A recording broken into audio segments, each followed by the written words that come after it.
গঙ্গারামপুরের কালদিঘি শাখা ডাকঘরটি এবার পূর্ণাঙ্গ উপডাকঘরে উপনীত হল। শনিবার আনুষ্ঠানিকভাবে এর উদ্বোধন করলেন কেন্দ্রীয় প্রতিমন্ত্রী তথা বালুরঘাটের সাংসদ সুকান্ত মজুমদার। নতুন এই উপডাকঘরের পিনকোড সগর্বে ঘোষণা করলেন তিনি। উদ্বোধনী মঞ্চ থেকে সুকান্ত মজুমদার সাধারণ মানুষকে নারদা বা সারদার মতো সংস্থায় পা না দিয়ে সরকারি ডাকঘরে টাকা রাখার পরামর্শ দিলেন। তিনি বলেন, এই পরিবর্তনের ফলে এলাকার বাসিন্দারা এখন থেকে স্থানীয় স্তরে দ্রুত আর্থিক লেনদেন করতে পারবেন। ভবিষ্যতে এখানে একটি আধার কেন্দ্র গড়ে তোলারও পরিকল্পনা রয়েছে।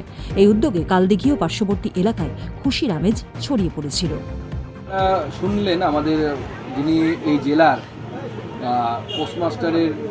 পোস্টমাস্টার আছেন, অর্থাৎ সুপারিনটেন্ডেন্ট অফ পোস্ট আছেন, তিনি বলেছেন যে এতদিন পর্যন্ত যে ব্রাঞ্চ অফিস ছিল সেটা সাব অফিসে রূপান্তরিত হয়েছে। সাব অফিস মানে হচ্ছে সেটাকে ডিপার্টমেন্টাল অফিস মনে হয়, এবং সেই ডিপার্টমেন্টাল অফিসে আপনাদের টাকা জমা দেওয়া, সাধারণ মানুষের টাকা জমা দেওয়ার এবং টাকা তোলা। সোনাক্ষী, মশলা কোথায়?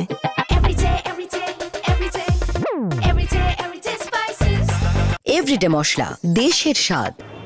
কোনো ঊর্ধ্বসীমা থাকলো না।